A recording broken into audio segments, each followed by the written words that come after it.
Friends, आप सभी को जय माता दी। आज माता रतवानी का अंतिम दिन था। मैंने भी सोचा क्यों ना एक कहानी आप लोगों के साथ, सच्ची अद्भुत कहानी आप लोगों के साथ शेयर करूं, जो माँ दुर्गा को इस धरती पे आना पड़ा। बहुत समय पहले की बात है, जब धरती पर अत्याचार बढ़ गया था तो एक शक्तिशाली राक्षस था महिषासुर। उसने कठोर तपस्या करके भगवान से वरदान पा लिया था कि कोई भी देवता उसे नहीं मार सकता।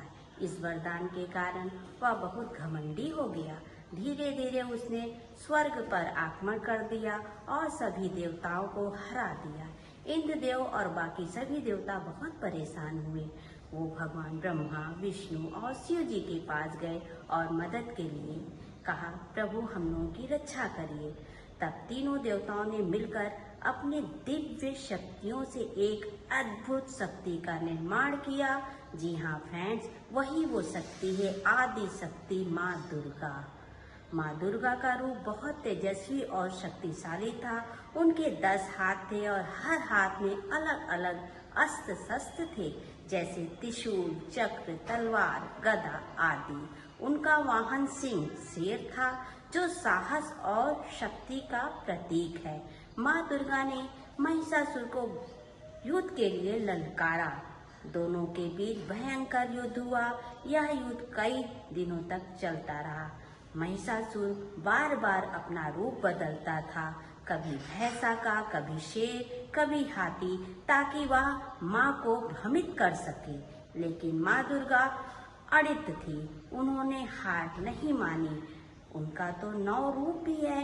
वो आदि शक्ति थी, उनके में देवताओं की शक्ति जो विहीन थी, और उस शक्ति के बल पे माता रानी अंत में जब महिषासुर भैंसे के रूप में था, तब माँ दुर्गे ने अपने त्रिशूल से उसका वध कर दिया। इस प्रकार सत्य और शक्ति की जीत हुई और बुराई का अंत हुआ। इस कहानी से हमें यह सीख मिलती है, अहंकार का अंत निश्चित है। सच्चाई और धर्म हमेशा जीतते हैं। स्त्री शक्ति सबसे बड़ी है। मुश्किल समय में धैर्य और साहस का रखना, ये हम सबको माँ दुर्गा सिखाती हैं कि अपने धैर्य का परिचय। फ्रेंड्स, एक बात है, आप जब भी कभी किसी मुश्किल में पड़ते हैं तो आप ईश्वर को, अपने आदि शक्ति जिन्हें आप ज़्यादा मानते हैं, उस प्रभु को आप अवश्य ही याद करते होंगे। आप हर दिन अपने आदि शक्ति को याद किया करिए। प्रभु से मिल के घर से बाहर निकला करिए। वो प्रभु हैं, आपकी हर पल रक्षा करते हैं।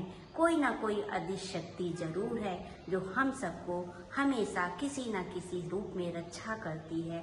अदृश्य हमको दिखाई नहीं देता है, पर वो है जरूर, कुछ ना कुछ है जरूर। हमारी भक्ति, हमारी शक्ति, कभी ना कभी हम लोगों का उसका फल जरूर मिलता है।